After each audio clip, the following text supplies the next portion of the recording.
If you can hear that purring, it's brought to you by my soul kitty, Hades. Hello, everybody. I'm just going to go right into what I want to talk about. Alicia and I had therapy today, and it was a good session. We go usually every 2 or 3 weeks to see Tia, and today we were talking about how, basically, we're in her 8th semester. We're about a month into this semester, and this is about when things start going downhill. Like, she starts school, we get on track with stuff, and then for the first few weeks, we both do okay, and then, we just start feeling overwhelmed. She feels overwhelmed with homework and school and work. I feel overwhelmed with, work and, all the home stuff I have to do, the cooking, the errands. And so she's in therapy, and she's like, I don't know, what this pattern is that you speak of. And I'm like, are you my wife? Who do you think you're married to? I am a pattern expert. And I could not understand how she didn't spot the pattern. It happens every time. How do people not spot patterns? I don't get it. And I told her, I said, what happens is we get to the first month, we both start feeling overwhelmed. We both don't communicate that very well to each other, if at all. And then we sit there and we try to deal with our overwhelm on our own. Because we don't want to burden the other person, because we know that they have stuff that they're having to deal with too. And you know how that story goes. It never goes well. It's just, and that's what leads to my emotional explosions, because I keep it all bottled up, and then I don't feel supported, and she doesn't feel supported. So anyways, we were talking last night, and I got this feeling in my head. Well, wherever feelings happen, I don't know. I had this feeling that, this is the start of things starting to go south. And that's the only way I know how to explain it. It was just the specific feeling that I always get around this time every semester. And this time I was actually aware of it, which was a first, I think, for me. So that was a good sign. And so I told her yesterday, I was like, good thing we got with therapy tomorrow, because I don't want to keep doing this, because then we won't stay married to each other. No, we can't just keep doing this. And she agreed. And so yeah, we're in therapy, and she said she didn't know that was the pattern. And I'm like, dude, you totally have ADHD. I don't even know if that's... Do ADHD people who have ADHD, do they spot patterns? I don't know. But anyways, so it was a good session, and it was just it's always about communication. Anybody out there who is having any kind of problem with your significant other, or I don't know, somebody even somebody you've been with for so long, a decade, I have. The problem is that one or both of you are not talking, and every single time it's always communication. You have to keep at it, because if you miss saying that one thing to your partner, that can just cause a whole slew of problems if you just don't communicate. Hey, I'm kind of feeling overwhelmed right now. It sounds so simple when you say it out loud, but then when you're in the moment, or even when you're having those thoughts afterwards of, I've got to say, I should say something, but then I don't want to make the other person feel guilty or feel bad for how I feel. And it's just a huge mind fuck. So, and another thing is, I don't know what we were talking about. But I told Alicia, I was like, you can utilize me more than you do. I know to you guys, maybe I'm making it sound like I have no time for anything. And that's not true. I like doing tasks for my wife.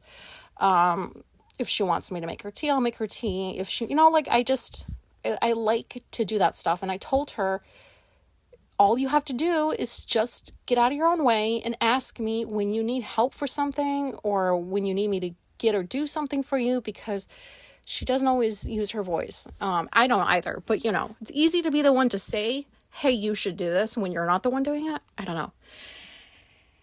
And so what happens is we get home. Now this is about 4:00. She's got class at 6, which is pretty much now the time that I'm recording. So I have to make her dinner, and I made her dinner.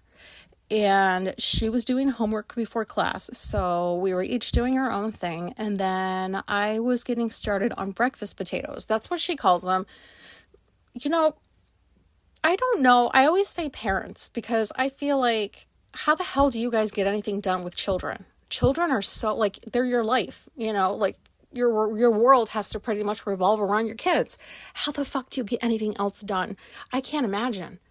I can't even imagine where I would be right now if I had children. Like, and I'm over here, I'm getting ready to complain about breakfast potatoes because I don't like making them.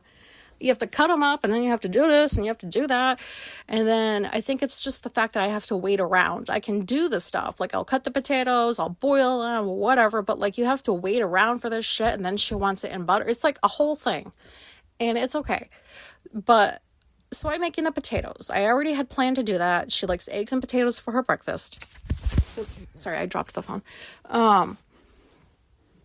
So, yeah, I make that. And then I go back out. I go to her room and I'm like, hey, do you want me to cut up apples for you tomorrow? Because you didn't eat the ones that I put today. And I did, because I don't want to waste apples. And the ones I gave her were brown. And she's like, yeah, go. You can go ahead and like just give me the brown ones. And I was like, I'm not doing that. But I just wanted her out there to ask if she wanted like me to cut up an apple for her. And then while I was out there, she's like, can I ask you something? And I was like, yeah, sure. And she's like, can you make me banana bread? And she said it just like that. And I froze. I was like, you guys know the freeze. You're not moving. Like, you want to move and you want to say something, but like, you are so frozen. Even your thoughts are frozen temporarily, which is like how mine was. And she's just staring at me. And I'm like, oh my God. And then I swear all these thoughts go through my head in like a second. Like, she knows that I am making her breakfast potatoes and that that's a whole ordeal for me, and that I still have like her lunch to make, and that I just made her dinner, and I still have work I have to do and like my own shit. And I've never made banana bread before. I am not a cook. I'm not a baker. I don't like doing any of that shit. And so she's been on a banana kick lately, or a banana bread kick. And so after I unfroze, I was like, yeah, sure, no problem. And we both knew that it was going to be a problem. So I leave. And then I go to the kitchen and I pull the recipe out and I start to like make it. And like, then I get a hot flash because like I had to turn the oven on earlier, so like that would warm up. And then it was getting like so hot in the house. And then I was having a hot flash. It was getting close to the point where I was going to vomit. So I ran to the bedroom. I sat in front of my fan. I had to do this like 3 different times. And then when I finally got around to gathering all the ingredients for the banana bread and I'm mixing it, I just start crying into the banana bread. Like my tears, I saw my tears fall into the batter.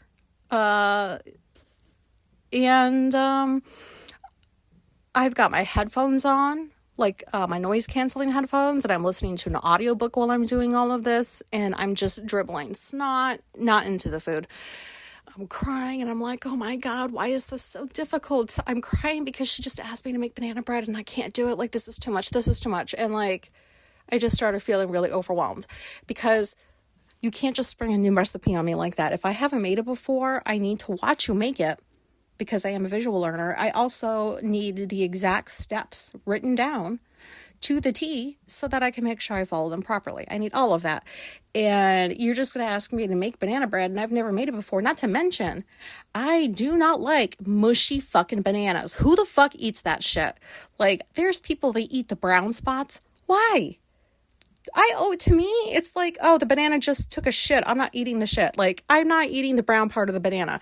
And so I had to mush 3 of them up in a baggie. It smelled so awful. It was gross. It was disgusting. And then like the sugar goes into it. I'm like, a whole cup of sugar? That's a lot. Like, really? This much has to go into banana bread? And then I put the rest of the ingredients in. Still like, crying, and then I get to where there's this part on the recipe that says 1 teaspoon soda. Now, I wrote the fucking recipe card. because I think I copied it off of the internet years ago, or I don't know where I got those from. And so I wrote it. And, that 1 teaspoon of soda, I thought it was like actual soda. And so, like, I am in the kitchen and I'm like, who the fuck puts soda in banana bread? I'm like, why would that even be on here? And then I was like, I haven't heard her, like, I haven't seen soda. Like, we don't drink soda. And so I skipped it and I was like, well, it'll be fine without that. Well, guess what? That soda was baking soda. And it didn't dawn on me because it didn't say baking soda in front of it. Why didn't I put baking soda? Why? I don't know. So half an hour later, I take the pan out. It's just didn't rise. There's butter, there's banana chunks. And I said, please don't eat this. You're not going to hurt my feelings. And she still ate it. And then she was trying to figure out, I'm not sure what to make of this texture. Is it rubber? Is it? And I'm like, you really don't have to fucking eat it. She said she kind of liked it, but I was like, whatever. Like, just call it like a banana quiche or something, because it's kind of looks like a quiche. But my point is, like, because I have to back up because you know how we are, we jump around. I had stopped at some point before I finished with the banana bread, like before I put it in the oven, and I went out to her room and I was like, this is too much. This is too much. I have to say something. I'm not trying to make you feel bad. And then I was like crying, and she like was so nice about it. And she like stopped what she was doing, put her homework down. And I was like, I'm so sorry. Like, I wish I could just make food like normal people do. Like, just regular people in the kitchen for a couple hours making food. No big deal. Not that stressful. And it is for me. And, I told her, I was like, I wasn't even going to come out here and say anything because I just told you not even an hour ago in therapy, like, hey, anything you want me to do, I'll do. So I'm not going to sit there and be like, no, I'm not going to make you banana bread. I don't know. Like, I just didn't feel like saying no. I thought that would have sent mixed messages. I don't know. So I said yes. And so what ended up happening was we did the normal thing that couples are supposed to do. And we talked, and I was just like, making breakfast potatoes is a lot for me. Oops, sorry, I heard my dry mouth just now. You probably have heard it the whole time. Okay, I took water. Drink water. I really have to stop drinking water or something because, like, I forgot what I was just getting ready to say.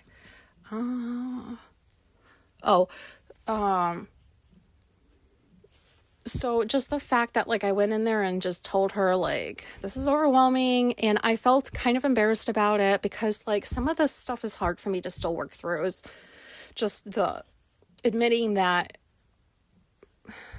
like, adding banana bread to the menu set me over the edge. Like, that's so embarrassing to go out there and be like, I'm crying into your banana bread. Oh my God, the look on her face. She's like, oh no. She's like, I knew I shouldn't have asked. I was like, no, you should have. And then I was just like, this is so fucked up.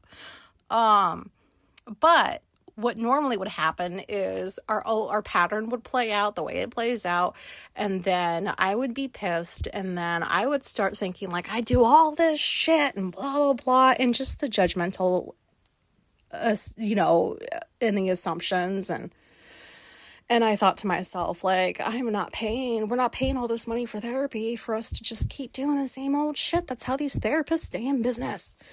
And I was like, I have to just not do the same thing. And I have to just suck it up and just go admit that, like, yeah, you asked me to do banana bread and it made me cry. Like, that was the thing that was too much.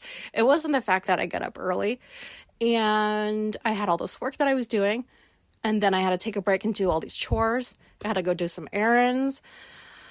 And then, like, at the same time, I also had to remind myself, like, you have therapy at 3, like, don't be out of the house. Like, it's just, I don't want to do too much before therapy, but I also don't want to, like, it's just like a whole thing until the appointment is over with, and then I can just go on being myself and be normal. But it's just, that's in the back of my mind. And then you go to therapy, and then we come home, and then I'm doing this, and it was the banana bread, because that was the last thing that sent me over the edge, and it was like I could just feel the meltdown, It was a coming, and that's why I went out to her room, because we are not nice when we're in meltdown mode. And I was going to be damned if I was going to have a full-blown meltdown over fucking banana bread. That was not happening. I mean, it would have been a funny story for another time, maybe, but, like, not in the actual moment. Not when, like, I'm trying not to barf. I'm sweating bullets. Like, I'm crying into her fucking banana bread. I don't know, like, what meal's going where. Where's her breakfast? Did I make that yet? Like, all of this, I just was so fucked up in my head. I was like, I don't know what's going on. Oh, my God. The point of this episode is, hopefully you could relate to whatever I just said. And also, like, just, oh, my God, just communicate, if you can. Well, find a way to, because it really is just not, it's just like, if you just don't even say that, like I said at the beginning, like, if you don't say that one thing, like, I feel overwhelmed. If you don't even say that, a whole thing can happen. And that's what's been happening to us for the last few years that she's been doing graduate school. And I don't like the pattern. I don't want to, go down that road and be a divorcee. And we're not anywhere close to that right now. I don't want it to make it sound that way, but marriage is hard, man. And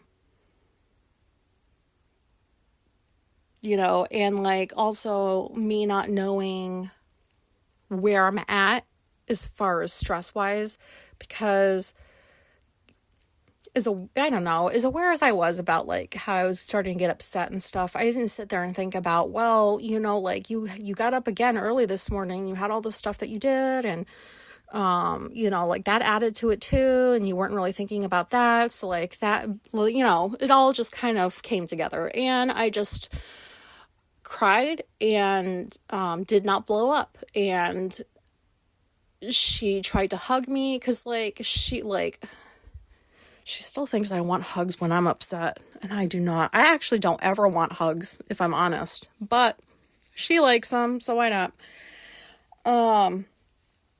I just don't like being touched, and I don't mind hugs with her, but, like, when she comes to, like, bring me into an embrace and I'm bawling, I'm sweaty, I feel disgusting, I haven't showered yet, I have all these thoughts going through my head, and you want to fucking hug me? And I backed away, and I said, please don't feel rejected. This isn't about you. I just do not want to be touched. And then when I calmed down and we were talking, I just reminded her, like, when I'm upset, don't touch me. Please do not touch me. Like, don't give me whatever works for you when you're upset is the opposite for me. 'Cause that's the truth. And it's so weird, isn't it? Like, I feel more comforted not getting a hug than getting a hug. And I explained it to her by saying that the only way I can think to explain it is I feel so, like, enwrapped in my feelings and my thoughts, and if I see, like, somebody coming toward me with a hug, like, I start feeling claustrophobic and stifled, and I start freaking out, and once you put your arms around me, I'm gonna feel my sweat on my back, and, like, there's that I have to deal with. It's like all this shit, so it could just be avoided if you don't hug me. And she's like, okay. And that list that she's been keeping on the fridge about things to remember about me, I added to that list, do not hug your wife when she's upset. Who the fuck writes that? Oh my God. Oh man. I feel better though. I just took a shower. I'm not having hot flashes anymore. She's doing her class on her computer, and I am free to hide out in my room until I feel, like, way more myself, because I still feel a little bit even though I feel like okay. I still just kind of want to be in my room because it's my safe space, and that's that. And I think I'm just talking in circles now. Oh, by the way, not that anybody's been like, oh my God, I really need to know this information, but I guess I'm out of the metaphorical, or whatever the word is, the autism closet, because I did that guest blog for the Autistic Culture podcast, and they asked for me to send over a bio. like a short bio at the beginning, and I thought to myself, like, if I don't give my full name, that's going to seem weird, because everybody else that's like doing like advocacy, not that I think I'm advocating, I don't know, but I just thought that it'd be weird if I didn't give my full name. So my last name is Walker, like Walker, Texas Ranger, if you are, familiar with that show. I always got made fun of for that. And then, now that I think about it, I don't think I told you guys the story. I'll just tell it real quick and then I'll get off of here. So, because now, my last name's Walker. So when I was in, kindergarten, first grade, something like that. When class was over, like, the teacher would divide the class into like two lines. One line was for walkers, which is all the people that walk home. And the other line was for bussers, all the people that took the bus home. And the first day, she was like, all the walkers line up over here, all the bussers line up over there. I go to like the walkers line, even though I took the bus home. I went to the walkers because I was like, oh, walkers go over here. And then like half the class went over there, and there was like, I don't know, 10, 15 kids in that line. And I thought to myself, like, oh, these people have my last name. There's all of these walkers in here. Like, and then I remember thinking, are we related? And so then when it was time to go, I just followed the rest of the kids out. They left the school. I left the school. They all went their different ways, and I didn't know where the fuck to go because I was not a walker. I was a busser. And one of the teachers out there with the buses lined up, she's like, where are you going? Don't you usually get on this bus? I was like, yeah. But I had to get into the walkers line, and then everybody just left me when I came out here, and I had to be explained that, no, like, those people don't have your last name. They're not all walkers. They're not related to you. You're a busser. You go into the line where the buses take you home. And I don't know, it's just one of those memories that's burned into my brain. It was probably one of the first times I ever felt mortified, and I'm pretty sure that's why, like, I can't get that out of my head, but it's funny now, so, yeah, so that's that. But anyways, thank you very much for listening, and, goodbye.